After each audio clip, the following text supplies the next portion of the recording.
Welcome, everyone. My name is Heather Hawkins. I'm the Grants Manager for the South Carolina American Revolution Sestercentennial Commission.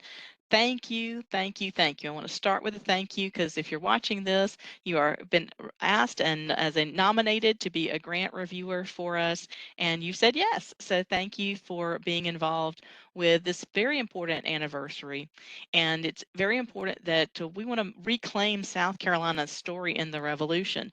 We now see almost 600 skirmishes, battles, and bloodshed during the Revolutionary War. Those incidents make us the second most incidents in any state. New Jersey just slightly getting ahead of us there. So we want to reclaim this story with education and cultural tourism grants. And this anniversary is really anniversaries. The commission has very smartly said that not only is July 4th important, but the rest of this American Revolution, a lot of which didn't take place in South Carolina until 1780, 1781. So that gave them a time period. 1770, it's Boston Massacre, the end of the polite relationship between the British governor here in South Carolina and the Assembly. He fires them all in 1770. And then 1783, we had the treaties of Paris. So that's the time period under which we are working, 2020 to 2033. And that's also very important as we take a look at what era we can approve grants in. They have to be specific to that time period. So to support this education and cultural tourism, we created 9 grant programs. One of them is only available to the County 250 groups and can be approved by the executive director because those are non-competitive, one per county. The rest of them are competitive, and thank you for being a part of helping us select those. So we've actually taken these other 8 grant programs and bundled them together into teams. So the first team that we created was local museum style panel grants, local activities grant, and county asset assessment and cultural tourism plan.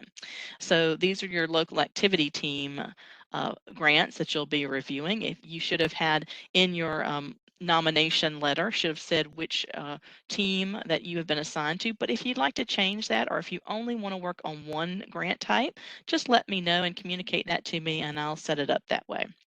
This first grant, let's kind of quickly go through these and recap them. The local museum style panel grant started as an idea that it was just going to be a panel on the wall that had a map that told you where else you can go in the county to find out more. So that was the beginning, and you see an example here from Jasper County at the Morris Center. But it has grown. We now have grantees in this category who are doing digital projects, grantees that are working on pull-ups that are going to be in other places other than a museum to point back to the museum. So this is an opportunity to look beyond just a traditional wall, and some of these are traveling. Lots of different opportunities here for that grant. Local activities grant was originally envisioned again as these putting on a play, holding a parade, those kinds of local activities for the celebration and commemoration. But it has expanded as we look at all the different opportunities and the creative ideas that are happening across our state with these anniversaries.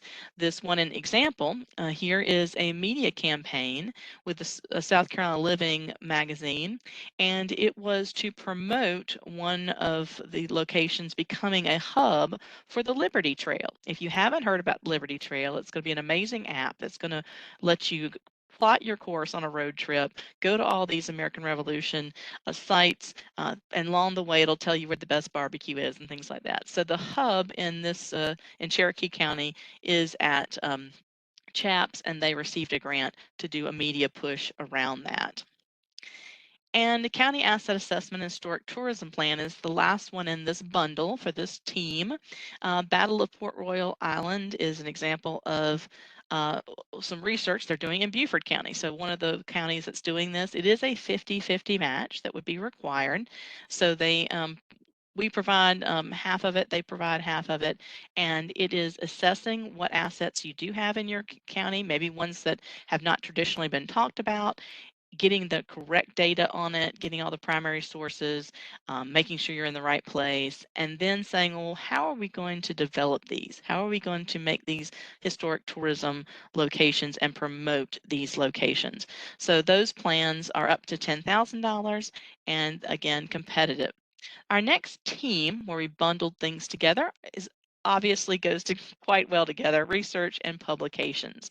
So this team will be looking at both the research and writing phase grant, that's up to $10,000. And I will say that research and publication are examples of where you can have an individual be a grantee. This is also where we might see someone outside of South Carolina.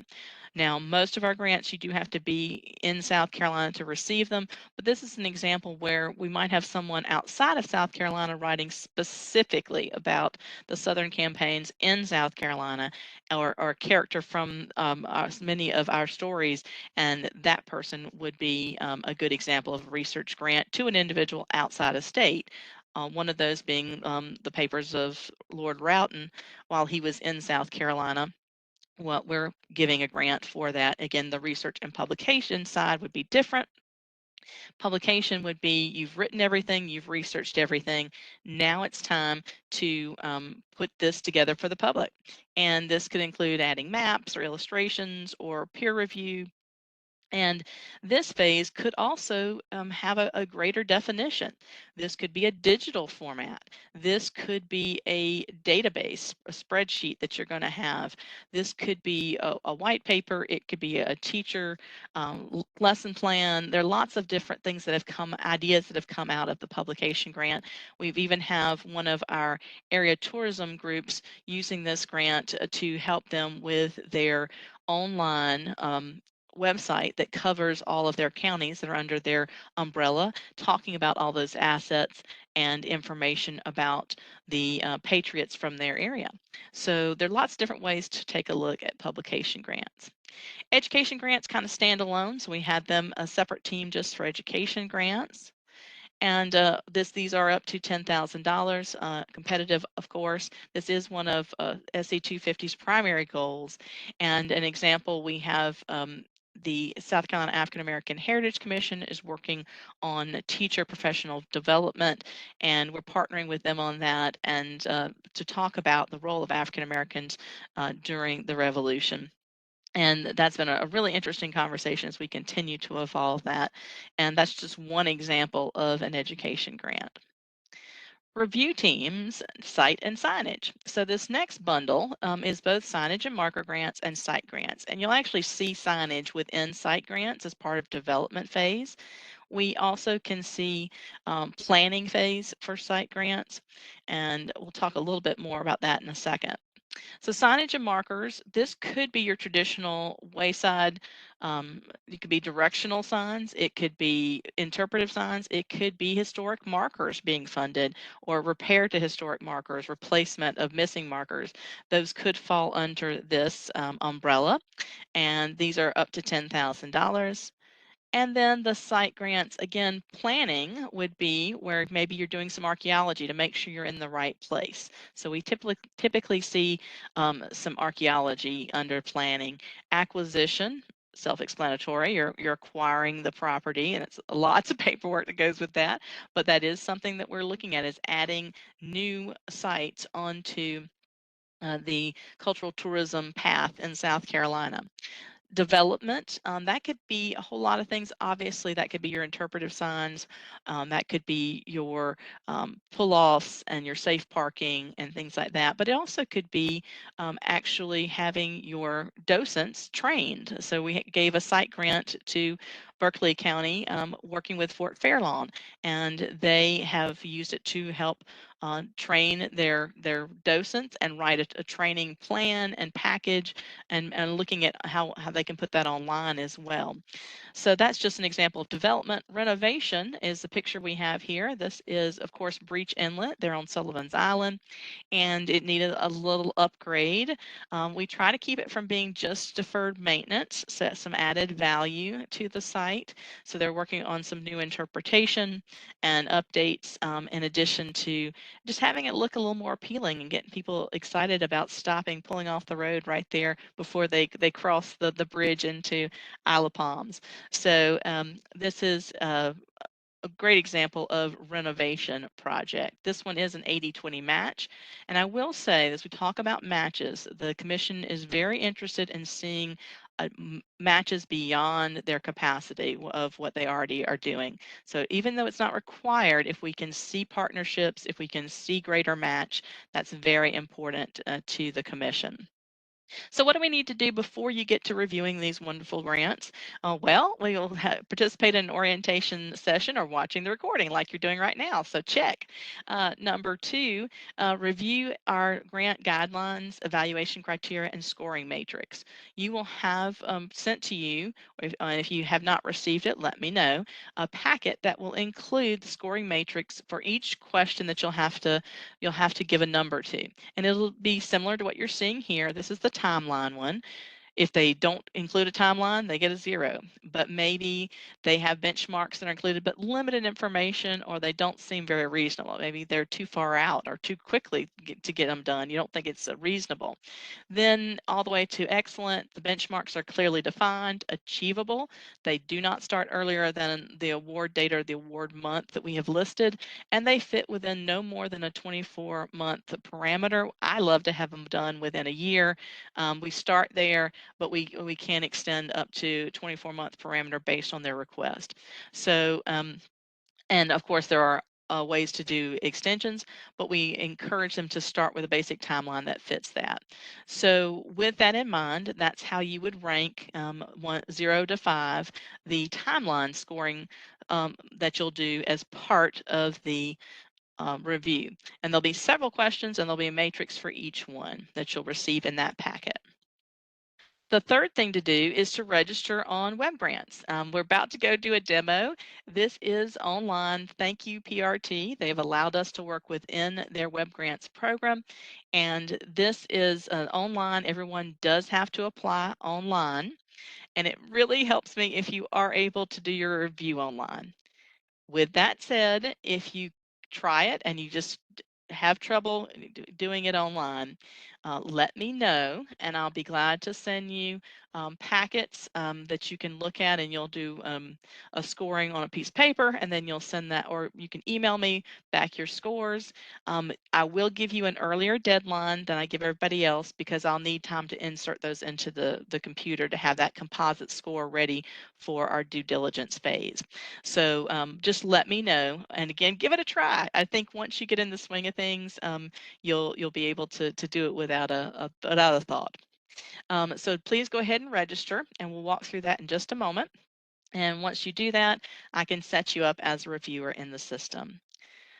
Complete and return the conflict of interest policy form. So this will be sent via Adobe Sign, and you'll need to return this. And you can always say that you don't have any conflicts now that you know of. And then if you do discover that a family member is a board member of the group that's applying, then you need to let me know. And you can do that once you discover that, of course. But we do need you to commit to doing that exact thing. Making sure that you don't have a conflict of interest with someone that you are reviewing. So once you have watched this video, we're going to be sending you that packet, as I said, of review step by step online. You'll also, and you'll get a list of those grants that have been applied under the umbrella of your team. Um, and that's a good chance for you to take a look and see if you do have something that conflicts. But you'll also get these directly from the system. Web Grants will send you a notification that a review is due on this date. So make sure you add this address to your contacts. That way it's less likely to go in spam. Sometimes it does, but this is just an email from the system for each application that you will be reviewing. And let's talk about timeline. So the application deadline for cycle 1 is September 26th, and the application deadline for the spring cycle 2 is March 26th. After that, I will send you that list directly. You'll get those emails from the system. And you'll have an opportunity to review no later than October 16th. If there are not that many, we may ask you to get that done a little sooner so we can move the process along. But absolute deadline will be October 16th. And then in the spring, it'll be April 13th. Then I'll do a paperwork review, which I'll actually do before I send it to you, and then we'll go into due diligence. This is when our executive team takes a look at your scores and your comments. So the comments are going to be very important. They will be foiable, so they do need to be something you don't mind the applicant reading, but it will be taken to the executive team. If you have questions, that's where to include them, and they will do a due diligence process. If we have completely variant scores on different sides of things, we may ask you guys to participate in a conversation about that or a particular grant. Otherwise, this will be part of just the executive team going through that process. Then there will be an award date set, and we will actually, the way our policy works, our executive team can approve up to a certain amount, executive committee up to another amount, and then if an ask is over $50,000, then that will have to go to the full commission. Those are primarily going to be asked in the site development category or to the site category.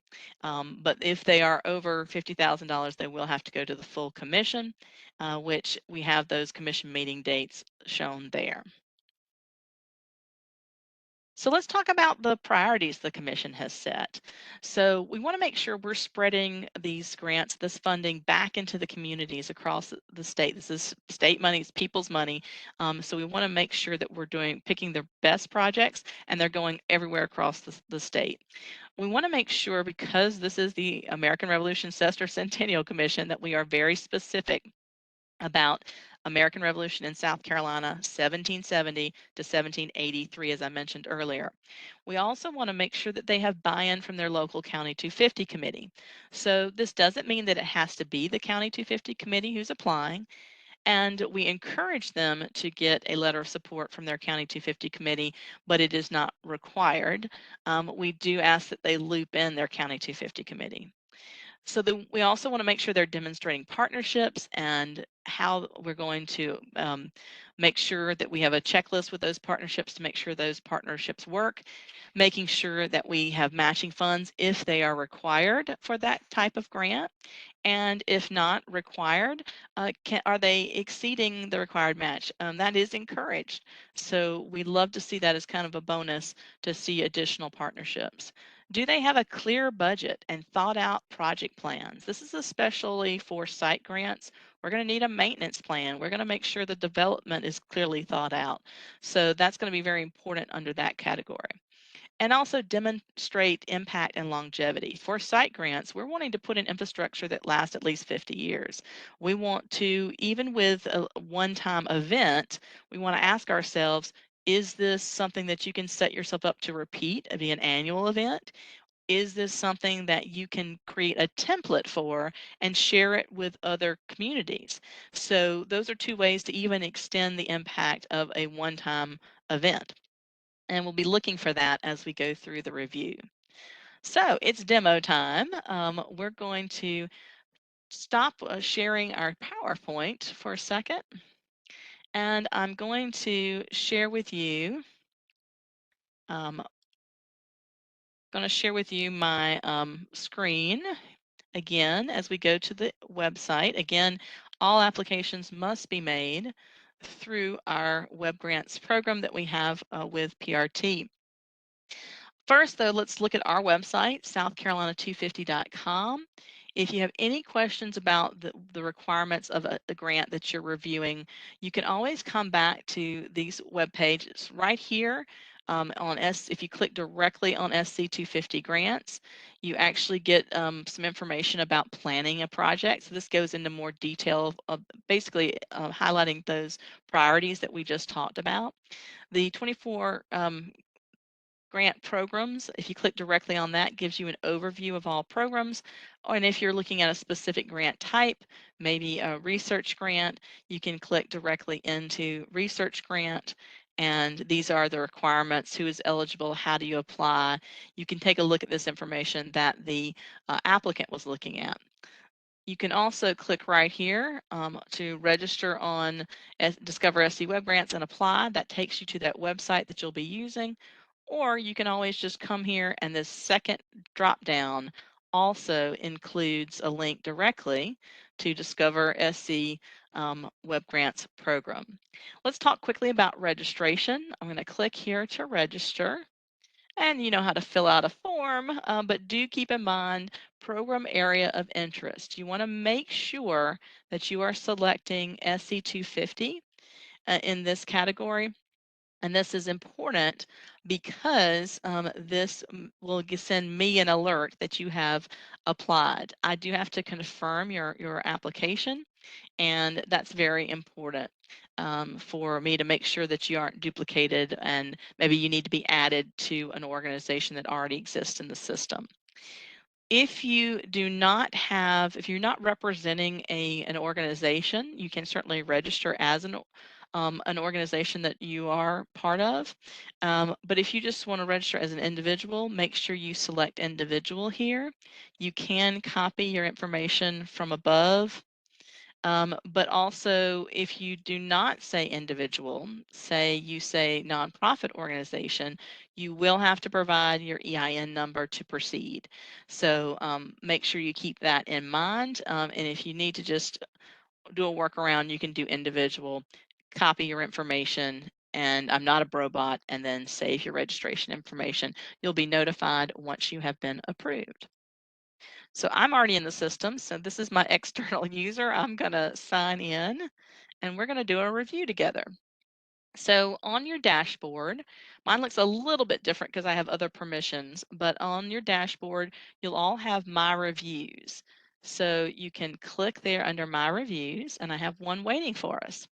So I'm going to click here. Now, I will say that you can have things that are overdue, and you may have to go to some of these other tabs if something gets far behind. Usually they still show up, but sometimes the system hides them from you.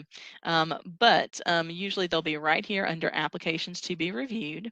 Anytime in this system when it turns green, you can click anywhere on that line and it takes you to that review. Now, one of the pro tips from one of our beta testers in this system was to go ahead and print or save to PDF. And I always say print to PDF first because sometimes if you just send a printer, it'll be off the page. So I often print to PDF, and that allows us to take a look at the application as a whole. You can scroll down it. You can print it. Some people just like having that in their hand. You can certainly do that, or just look here. Couple quick notes. Anything that is blue like this is a link. So I can click on that. Usually I can click on that. And it will take me to, I think that one may be just a sample that I put in there. Usually it'll take you to that and download that PDF.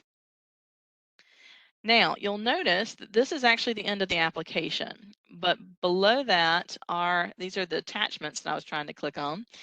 They will print. Be very careful if you don't want to read the entire county fiscal review or audit from last year, which can be 110 pages, then make sure you're only printing down through your budget. And but always look at your support materials. And sometimes if it's a support material that's not a PDF, it will not show up here.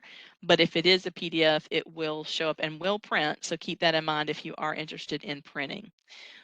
This is actually part of Web Grants, so you just click the back button to go back here.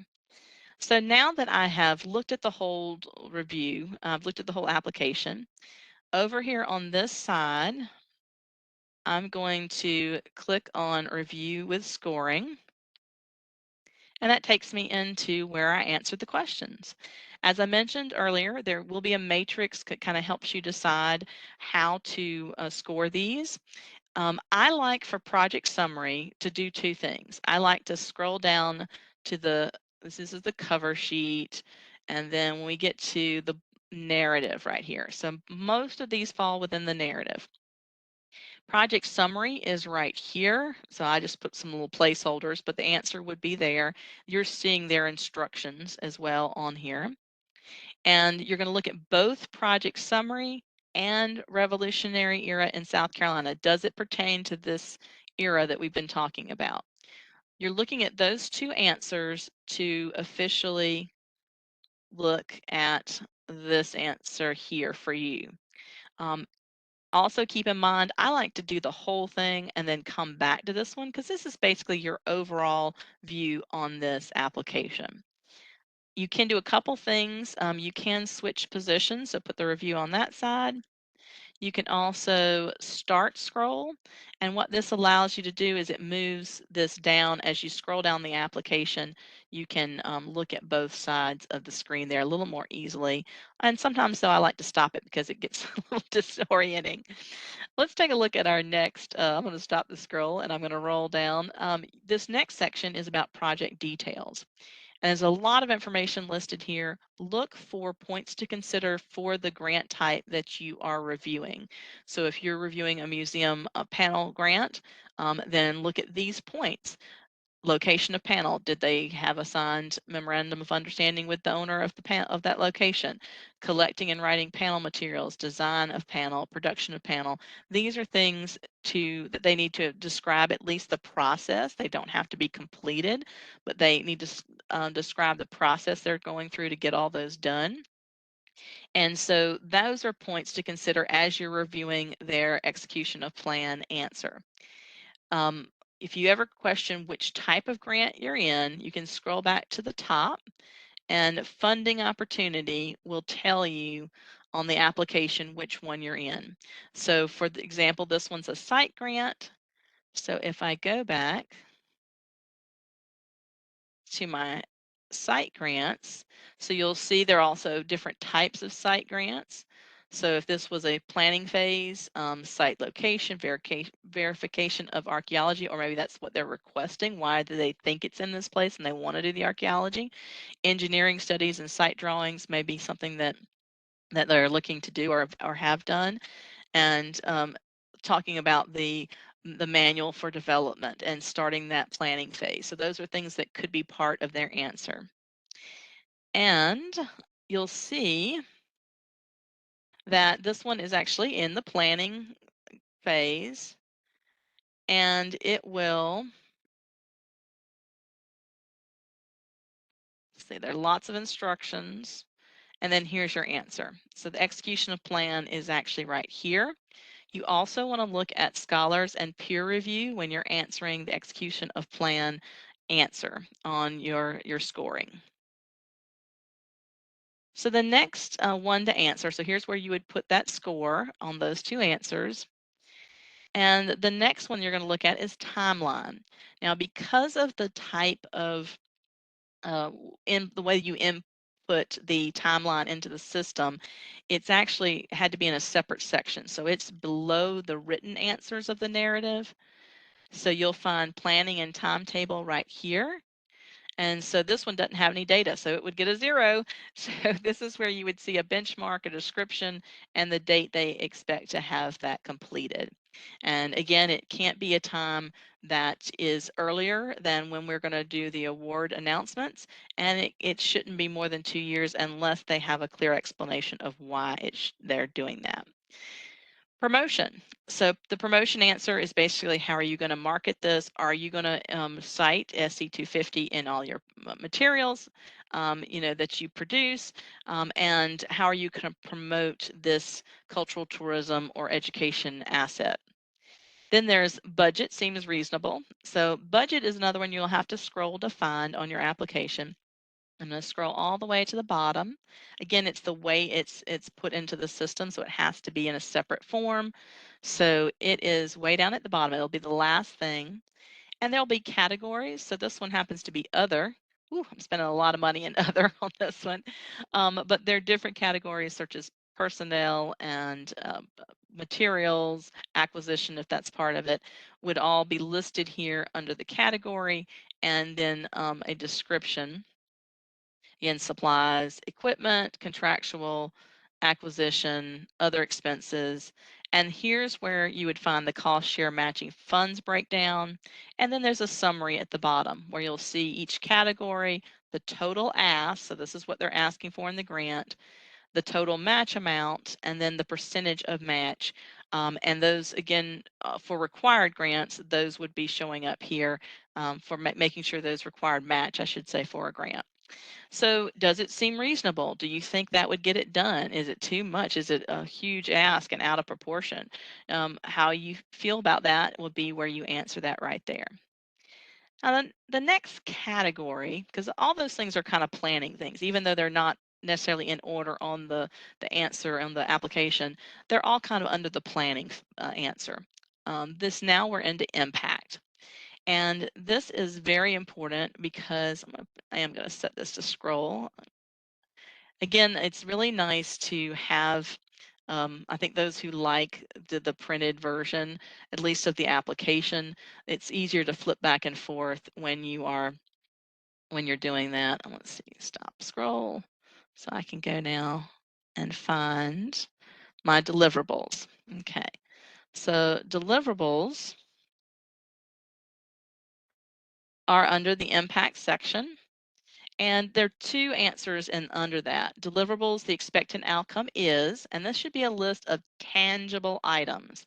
These are not, you um, want to build new lifelong learners and create that's a wonderful goal, and you hope that is the outcome, but this needs to be tangible things you're going to spend money on, and they will have to document in their final report that they have achieved these things. So, and they have purchased them, or they've secured it, they've built the website, they've done those kind of things. You want to have them, and I like to encourage them to actually put them in a list. The next is, how are you going to measure success? So you're going to measure success through a number of people who attended the event, survey of the participants, media coverage, social media interaction about the event, how many clicks did you get on the website. Those are things you're going to measure in your final report to say whether or not you felt like it was successful. Now, and their anecdotal, conversations with attendees can be one of those things, and you feel like you really built a lot of partnerships. You can have those answers there as well, but we do need some kind of matrix that can register that. So the next question you're going to have is inclusion. And inclusion is something that's very important to the commission. They have from the beginning said they want to be intentionally inclusive in their activities. And that can be telling a more complete story, and that can be defined many different ways.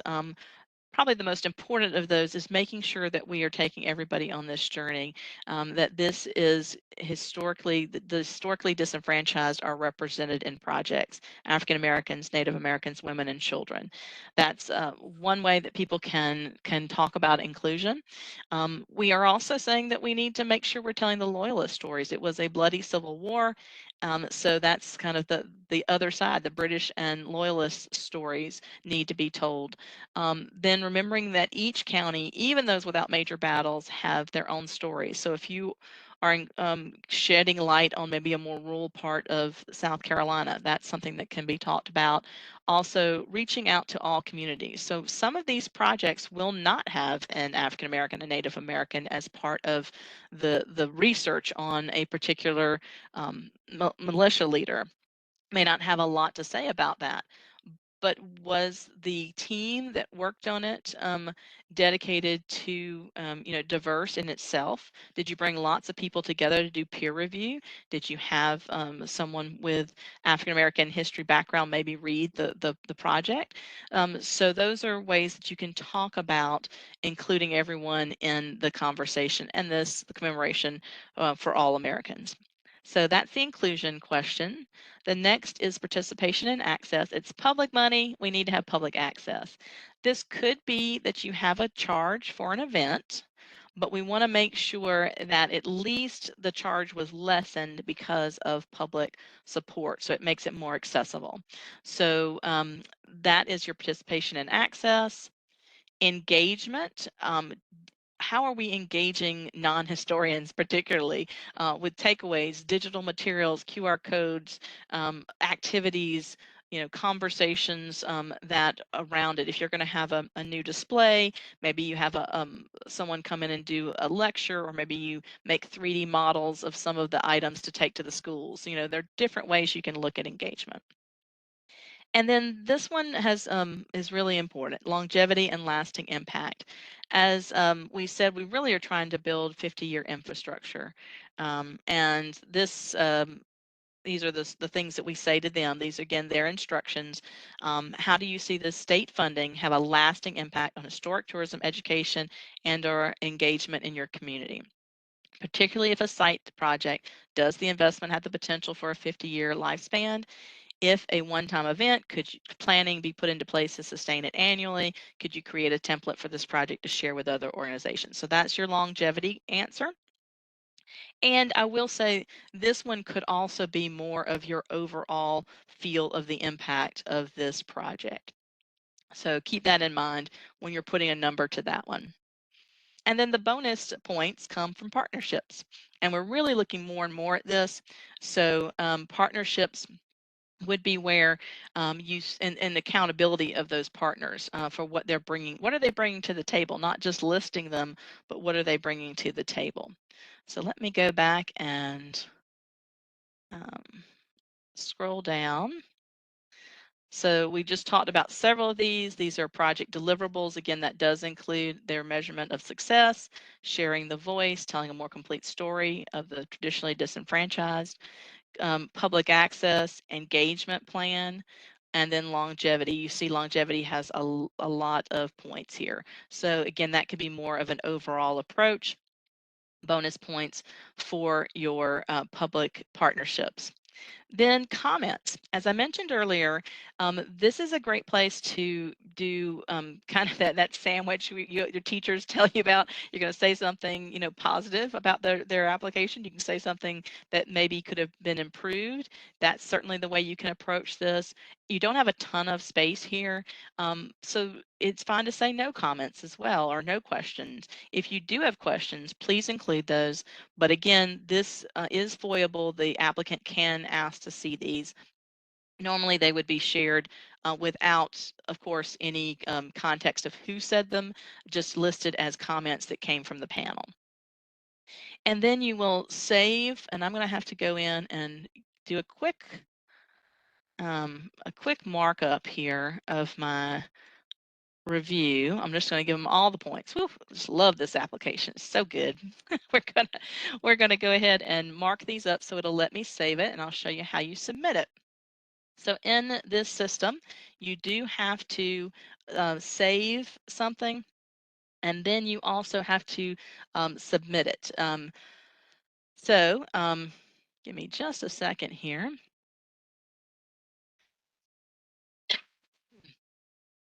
Excuse me, when you talk too long. All right, and you do have to put, even if it's no comment, I think you do have to put something there. And it didn't give me a little red alert at the top, so it's allowing me. It's green now. I can submit it. I'm going to submit my review. And once you hit that red button, there's no changing this application. Or I should say changing this review. So there we have it. We have gone through a review online. You know how to reach me if you have questions. Again, look for more information coming directly by email, both from me and from the system. And again, thank you so much for being a part of making educational and cultural tourism possible in South Carolina through telling the story of South Carolina's role in the American Revolution. Thank you.